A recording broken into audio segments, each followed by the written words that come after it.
Chers amis téléspectateurs, téléspectatrices d'RTV, salam alaikum à tous et à toutes et bienvenue à cette 23e chronique de À la lumière du Coran et du Hadith.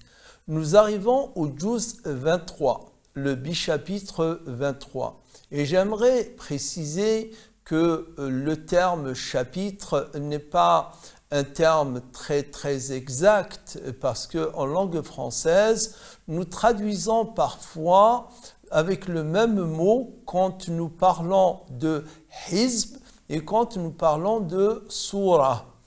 Certains appellent les surahs les chapitres, les sourates. Moi, je préfère garder le mot surat quand je parle de surah, surah en arabe, et je parlerai de chapitre par rapport à hizb ou bien partie. On peut parler de partie. Je ne parlerai pas de partie parce que ça confond aussi peut-être avec le juz. Le juz, c'est une partie. D'accord? On peut parler de partie si on était d'accord sur le concept, tous, je dirais, on parlera de partie et qui comprend deux chapitres, c'est-à-dire deux hizb. Je continuerai à utiliser bichapitre pour le juz et j'utilise aussi le terme juz qui est quand même léger à prononcer et qui a un sens bien défini et bien clair pour tous. Le juz 23 comprend une partie de Surat Yasin, comme nous l'avons vu dans la chronique précédente. Ensuite, il y a Surat As-Safat. Il y a Surat As-Safat. Les Safat, c'est un pluriel de As-Safatu, ou bien celles qui sont parfaitement alignées. Et cette sourate parle bien entendu des anges. Des anges en arabe, il y a al-malaika. En français, quand on dit un ange. Et en arabe aussi, on dit malak.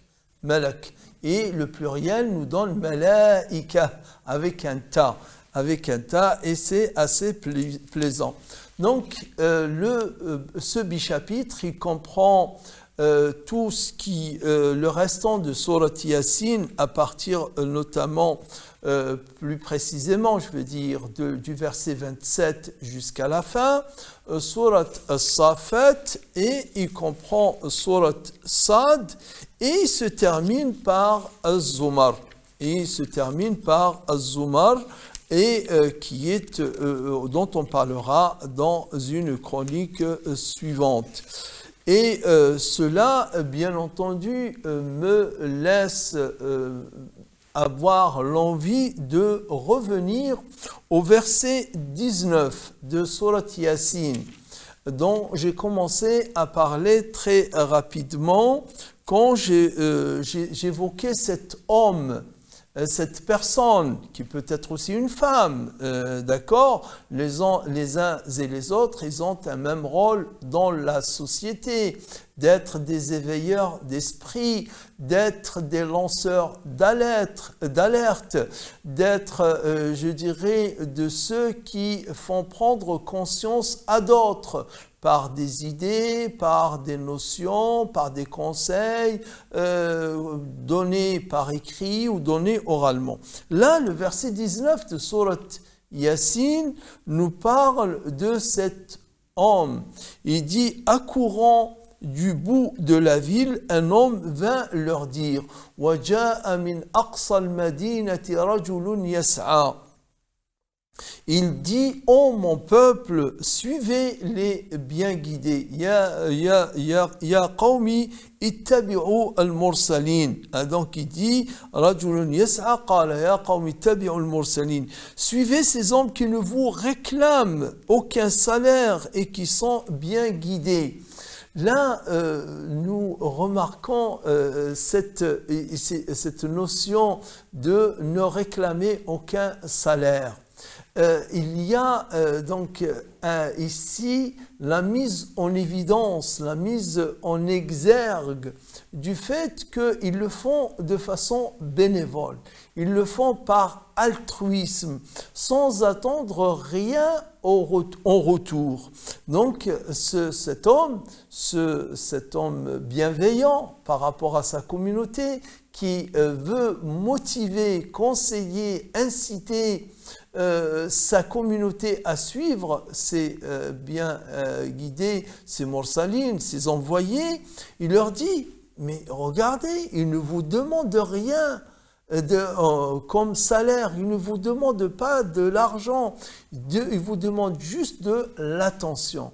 Écoutez-les et après, à votre bon vouloir, comme bon vous semblera de les suivre ou de ne pas les suivre, de les écouter ou de ne pas les écouter, mais au moins prêtez-leur l'oreille, dit cet homme. Et cet homme qui d'ailleurs est resté avec ses sentiments de sollicitude envers sa communauté jusqu'à sa mort. Qu'aurais-je à ne pas adorer celui qui m'a créé, à qui vous serez tous ramenés, dit-il, regardez, moi je les suis. Et adopterai-je en dehors de lui des divinités qui, si le tout miséricordieux me destinait un malheur, ne saurait en rien les repousser ni de m'en délivrer. Je serai alors manifestement égaré. Innani inniya idhan lafi dalalin mubin. Et ensuite, il dit Inni amantu bi rabbikum fasma'un, je crois en votre Seigneur, alors écoutez. Il lui fut dit, et donc à sa mort, entre au paradis. Il dit, si seulement mon peuple pouvait savoir. Si seulement mon peuple pouvait savoir cette récompense que le Seigneur, Allah, m'a accordée en ayant écouté les messagers et en ayant suivi le chemin de ces messagers. Surat Yasin qui se termine par ce rappel de l'importance de la résurrection, de l'importance de cette revivification des âmes qui sera bien entendu à la fin des temps. Allah Ta'ala, il nous donne « Awalam yaral insanu » L'homme ne sait-il pas? Et le Coran utilise pas ici le mot awalam ya'lam, awalam yara, n'a-t-il pas vu? C'est comme si là l'argument utilisé, c'est un argument plausible, c'est un argument visible. Donc awalam yara al-insan. Donc même si c'est pas avec ses yeux qu'il voit, mais il voit avec son cœur, il voit avec son esprit. L'image est tellement nette, l'image est tellement claire que c'est comme s'il voyait un objet qui est là dressé devant lui. Dit donc, l'homme ne sait-il pas que nous l'avons créé d'un liquide insignifiant? Le voilà pourtant qui se transforme en disputeur acharné. Awalam yara al-insanu anna khalaqnahu min nutfatin fa idha huwa khasimun mubin. Le voici là à fanfaronner, à rouspéter, à se montrer en polémiste sur des choses qui sont pourtant évidentes, des choses qui sont pourtant importantes, à savoir qu'il y a la mort, et ça personne n'en doute, et qu'après cette mort, il y aura une résurrection. Et donc, فَإِذَا هُوَ خَصِيمٌ مُبِينٌ. Oubliant sa propre création, nous dit Allah, il dit, qui redonnera vie à ces os, aux os devenus poussière? Une fois que les os sont OS, les os donc vont devenir de la poussière avec le temps, qui va leur redonner vie et va devenir sur cette ossature de la chair et un être qui parle et qui entend, etc. Et là répond Allah Ta'ala La réponse, il dit, celui qui les a créés la première fois et qui connaît parfaitement tous les éléments de sa création.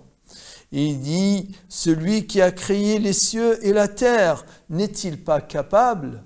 Celui qui a créé les cieux et la terre n'était pas capable de créer d'autres hommes comme eux? Si, car il est le créateur de toutes choses, l'omniscient. أولم يرى الإنسان أنا خلقناه من نطفة فإذا هو خصيم مبين وضرب لنا مثلا ونسي خلقه. Il nous donne un exemple, cet être polémiqueur, cet être polémiste, rouspéteur, qui veut chercher à chicaner en quelque sorte en donnant des exemples. Il prend un os dans ses mains, il dit cet os-là va devenir une réalité vivante. Et oui, Allah Ta'ala il dit avant tu n'étais pas une réalité vivante et je t'ai créé et je ferai de même pour ta résurrection. Il lui suffit lorsqu'il veut une chose, il dit Allah Ta'ala soit et celle-ci s'accomplit. Gloire à celui qui règne en maître. Et Allah Ta'ala il donne l'exemple. Celui qui pour vous fait jaillir du bois vert une étincelle qui vous sert à allumer votre feu. Le bois vert, Allah donne l'exemple. Le bois vert, il est gorgé d'eau. Mais ce bois vert, une fois laissé dans un endroit, va s'assécher, il va perdre son eau, qui va se déshydrater et va servir à allumer le feu, alors qu'auparavant il était tout vert. Donc les transformations des choses, des natures, on passe du vivant au mort et on passe du mort au vivant. Cette réalité, le Coran nous la rappelle. Ensuite, bien entendu, il y aura Surat As-Safat qui parle de ces anges. Ces anges dont nous aurons l'occasion d'en parler dans le chapitre suivant ou bien dans une chronique suivante, puisque ces mêmes anges seront à l'honneur. Surat Sad, qui est une sourate mécoise qui comprend 86 versets et qui commence par Sad, wal Qur'ani dhi dhikr. Sad par le Coran qui est le rappel aux enseignements édifiants, ou bien le rappel. Restez avec moi. Nous avons passé à la deuxième partie et nous parlerons de À la lumière du hadith.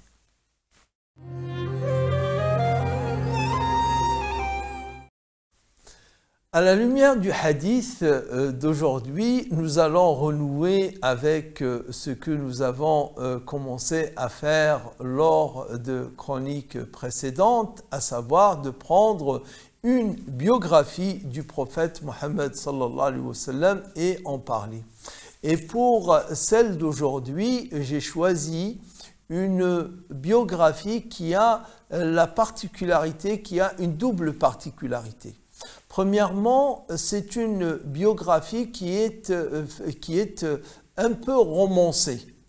Donc son auteur qui n'est pas un biographe du prophète sallallahu alayhi wa sallam, c'est-à-dire un spécialiste de la tradition prophétique, qui n'est pas non plus un religieux, mais donc quelqu'un qui a connu la lumière de l'islam, qui a été, disons, illuminé, dont le cœur et l'esprit ont été illuminés par la lumière prophétique, l'amour du prophète sallallahu alayhi wa sallam et la spiritualité musulmane, et il nous a fait cela. Il s'agit de la biographie du prophète sallallahu alayhi wa sallam intitulée « Le prophète Mohammed, sa vie d'après les sources les plus anciennes », écrite par Martin Links. Martin Links, ancien conservateur des manuscrits orientaux au British Museum, a longtemps enseigné au Caire. Il est l'auteur, entre autres, d'un petit traité « Qu'est-ce que le soufisme ?» ainsi que d'une biographie spirituelle de Cheikh Ahmed Al-Alawi, un saint soufi du XXe siècle. Martin Links, c'est un soufi c'est un homme très connu, même chez ses concitoyens et les gens issus de la même culture que lui. Il est considéré comme un maître, hein, donc en spiritualité, et il est très connu en tout cas pour son penchant spirituel, pour sa piété, son observance de l'islam. Martin Lings, donc, avec cette biographie parue dans les éditions du Seuil. Originellement, bien entendu, Martin Lings, comme vous l'avez compris, c'est un Anglais. Donc, elle a été plusieurs fois rééditée aux éditions Le Seuil notamment. Donc, il nous le dit lui-même. Pour connaître la vie de Mohammed, l'historien dispose de sources anciennes. C'est d'abord la Sirat al-Rasulullah, sallallahu alayhi wa sallam, où Ibn Ishaq a réuni les traditions biographiques orales et dont il nous reste une version du 9e siècle. De la même époque, nous sont parvenus, bien entendu, la chronique des campagnes du prophète sallallahu alayhi wa sallam de Al-Waqidi et la collection des hadiths de Al-Bukhari notamment. Ces sources et quelques autres, bien entendu, ce ne sont pas les seules sources de la biographie du prophète sallallahu alayhi wa sallam. Martin Lings les connaît parfaitement et il y puise pour nous donner cette vie du prophète Mohammed avec un bon et un beau surtout talent de conteur. La profusion de détails souvent inédits fait de cette biographie un monument d'érudition accessible au plus grand nombre. Comme je le disais à maintes reprises, les biographies du prophète sallallahu alayhi wa sallam sont nombreuses. Celles qui sont écrites par des historiens de métier, écrites par des musulmans et des non-musulmans, souvent, je dis fort heureusement, notamment donc ces derniers temps, écrites de bonne foi par des personnes bienveillantes en général, d'accord, même s'il subsiste encore ici et là, fort malheureusement, quelques écrits, quelques publications sur la vie du prophète sallallahu alayhi wa sallam, mais elles sont d'inspiration et de desseins malveillants pour soi-disant montrer des contradictions dans cette biographie ou bien montrer des failles dans le comportement de cet homme. Or, tout cela, ce sont des tentatives qui sont vaines. Mohammed sallallahu alayhi wa sallam, qu'Allah lui l'honore davantage et élève encore de son rang, est reconnu de tous comme une personnalité qui a marqué l'histoire. J'ai eu l'occasion de citer maintes fois Voltaire, qui au début était plutôt hostile au prophète sallallahu alayhi wa sallam et finit par reconnaître la grandeur du prophète sallallahu alayhi wa sallam. Donc le Quraysh formule, je prends le chapitre 21 de ce livre, je vais vous faire quand même une petite lecture très rapide ou une petite présentation très rapide. Donc le livre commence par un avertissement du traducteur, donc dans lequel il existe déjà en langue européenne un certain nombre de biographies du prophète sallallahu alayhi wa sallam, en allemand celle de Springer et de Grimm, en anglais celle de Muir et de Jean Montgomery Watt qui est connue, et en français celle de Dermingham, celle de Gergiou traduite du roumain, celle de Hamidullah, celle de Geoffrey de Montbens, donc toutes, et celle notamment de Étienne Diné avec Slimane Ben Brahim dont nous avons déjà parlé. C'est peut-être de cette dernière vie de Mohammed que se rapproche le plus celle qui est traduite dans ces pages et par son format un peu volumineux chez Links, son préjugé favorable vis-à-vis de l'islam et de son messager et le découpage général des événements relatés. Et dans cette biographie, les sources sont en partie les mêmes, notamment la Sirat al-Rasoul d'Ibn Hisham, Kitab al-Tabaqat d'Ibn Sa'd, le Sahih d'Al-Bukhari, et voilà. Donc Genève, janvier 1985, qu'a été fait cet avertissement, qu'a été écrit cet avertissement de l'auteur. Et voilà comment il termine son avertissement. Un avertissement, c'est une sorte de prologue que écrit l'éditeur ou l'auteur avant de rentrer dans l'introduction de son livre. L'édition anglaise de Mohammed ne contient ni préface ni introduction. Interrogé à ce sujet, l'auteur a répondu « Le sous-titre de l'ouvrage « His Life Based of the Earliest Sources » me sert de préface au sens strict et les sources dont il s'agit sont indiquées à la fin du livre. Pour ce qui concerne l'introduction, c'est le premier chapitre qui en tient lieu. Je tiens, dit donc le préfacier de ce livre, c'est-à-dire l'éditeur, je tiens à exprimer des remerciements aux personnes qui m'ont aidé dans mon travail, etc. Madame Danielle Poré, qui a accepté de relire ma traduction et a proposé de nombreuses et utiles améliorations. Et Martin Links, qui m'a également fait bénéficier de ses remarques pour la mise au point du texte définitif de cette version française de son livre. Ensuite commence le chapitre 1, La Maison de Dieu. La Maison de Dieu, chapitre 1, il parle donc de le livre de la Genèse relate qu'Abraham n'avait pas d'enfant, qu'il nourrissait plus l'espoir d'en avoir.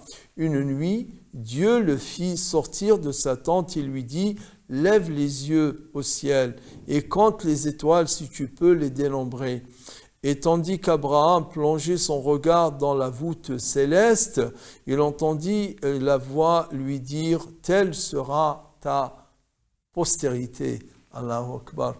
Telle sera ta postérité, c'est-à-dire tu vas engendrer autant de monde, c'est-à-dire que les descendants d'Abraham seront très nombreux. Sarah, l'épouse d'Abraham, avait alors 76 ans et lui en avait 85. Elle lui donna sa servante Agar, une Égyptienne, afin qu'il la prit comme seconde épouse, mais les rapports s'aigrirent entre la maîtresse et la servante, et Agar s'enfuit devant la colère de Sarah. Implorant Dieu, donc dans son infortune, il lui envoya un ange avec ce message: je multiplierai ta postérité et elle sera si nombreuse qu'on ne pourra pas la compter. Et l'ange ajouta: vois-tu, tu es enceinte et tu enfanteras un fils et tu lui donneras le nom de Ismaïl, car le Seigneur t'a entendu dans ta détresse. Donc, Martin Links se sert de la Bible donc pour faire comme tremplin pour parler d'Abraham et parler d'Ismaël. Et bien entendu, Ismaël, c'est l'ancêtre ancien du prophète Mohammed sallallahu alayhi wa sallam. Donc la prière d'Abraham, chapitre 2, la prière d'Abraham fut exaucée et de riches présents ne cessèrent d'affluer à la Mecque, apportés par les pèlerins toujours plus nombreux qui venaient de toutes les parties de l'Arabie et des contrées aussi plus lointaines visiter la demeure sacrée. Donc il va parler la manière que c'est Ibrahim alayhi salam, Abraham qui a implanté la Kaaba qui se trouve à la Mecque, la Mecque, le lieu où va naître le prophète Mohammed sallallahu alayhi wa sallam et où il recevra la révélation à l'âge de 40 ans. Et ainsi vont se suivre et s'égrener les chapitres suivants jusqu'à, donc il y en a pas mal de chapitres, et jusqu'à parler donc de la fin de façon chronologique.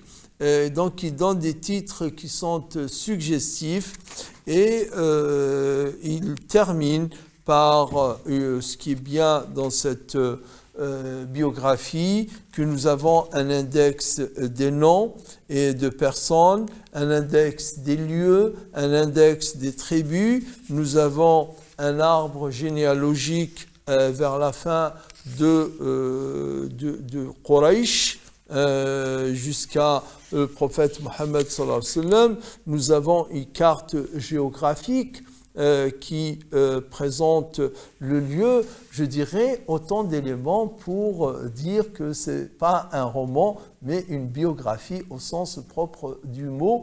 Je vous remercie pour votre attention et je vous dis assalamu alaikum wa rahmatullah.